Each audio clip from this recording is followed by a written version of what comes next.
السلام عليكم. وعليكم السلام ورحمة الله وبركاته.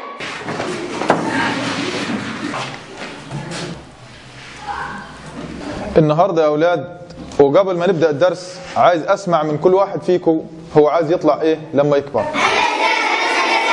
قول يا سالم. طيار. طيار؟ طب ليه يا سالم عايز تطلع طيار؟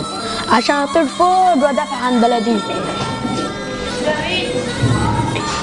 ماشي ماشي يا سالم. مين تاني يا أولاد؟ قولي أنت يا عليا. سفير يا استاذ. ليه سفيرة يا عليا؟ عشان امثل مصر واشرفها قدام العالم. جميل جدا يا عليا. قول يا سلامة. ان شاء الله عايز اطلع ضابط شرطة واحمي كل الناس وامسك الحرامية.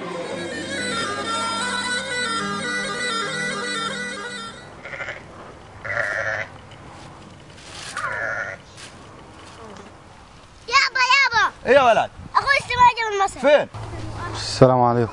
السلام ورحمة الله وبركاته. الحمد لله على السلامة يا سيادة الطيار، عساك موفق. بعد ما عديت كل الاختبارات خدوا اللي بعديه في الترتيب وما قبلونيش عشان من سينا.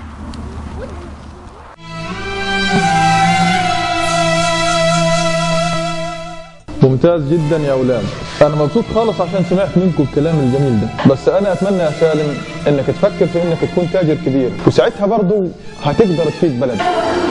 أما أنت يا عليا يا ريت تطلع شاعرة كبيرة وتعمل قصايد في حب مصر تلف العالم كله. عارف يا سلامة أكتر حاجة تقدر تعملها لما تكبر إنك تكون صياد ماهر. ودلوقتي يا أولاد نبدأ درس النهاردة وعنوانه